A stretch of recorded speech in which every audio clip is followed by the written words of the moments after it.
Hai guys, kembali lagi sama kita. Aku Dena, absen 13. Aku Felin, nomor absen 12. Dan aku Valen, absen 30. Kami dari kelompok 3 dari kelas 8A. Hari ini kita bakal bahas sesuatu yang penting banget loh buat kita semua, yaitu demokrasi. Kalian tahu nggak sih pentingnya demokrasi? Yuk kita cari tahu.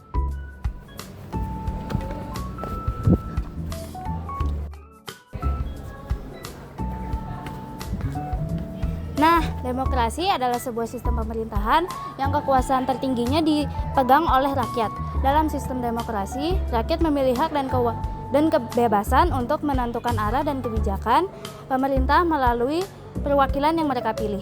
Demokrasi menjadi fondasi bagi terwujudnya kedaulatan rakyat, suara dan aspirasi masyarakat menjadi penentu dalam pengambilan keputusan politik.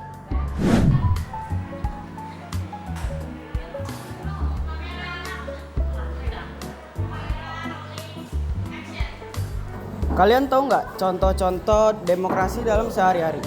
Contohnya tuh pemilihan ketua kelas, memilih jajanan di kantin, dan menentukan tujuan berpergian saat liburan. Tapi kenapa sih demokrasi itu penting banget?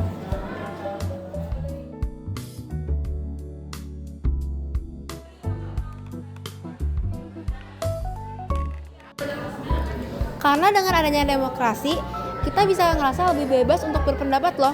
Jadi kita merasa lebih dihargai. Semua orang juga memiliki hak yang sama untuk berpendapat. Konflik juga dapat diselesaikan dengan cara berdialog loh. Tanpa adanya demokrasi, asas kedaulatan rakyat tidak dapat berjalan. Tidak ada jaminan hak-hak asasi manusia dan tidak ada persamaan di depan hukum. Ternyata kita udah sering loh melakukan demokrasi di sekolah. Contohnya pas kita lagi musyawarah kelas. Kita nentuin piket kelas, pemilihan ketua kelas, dan di saat kita debat misalnya tentang bubur diaduk atau nggak diaduk. Tapi kadang di saat kita demokrasi nggak selalu berjalan mulus loh, karena pastinya ada tantangan, yaitu berita bohong. Informasi yang nggak benar membuat kita salah paham dan menimbulkan perdebatan secara tidak sehat. Karena demokrasi, kita juga bisa saling memberikan hujatan satu sama lain semenjak adanya kebebasan berpendapat. Kalau gitu Val, cara mendukung demokrasi gimana sih caranya?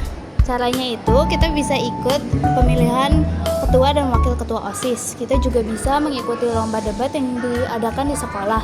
Terus kita juga bisa menghargai pendapat orang lain pas lagi diskusi.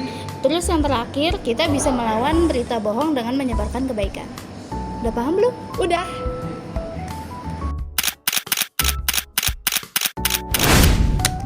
Teman-teman, kesimpulannya, demokrasi itu bukan hanya tanggung jawab pemerintah aja loh, namun tanggung jawab kita sebagai warga negara. Yuk jadi generasi muda yang cerdas serta aktif dalam menjaga demokrasi di negara kita.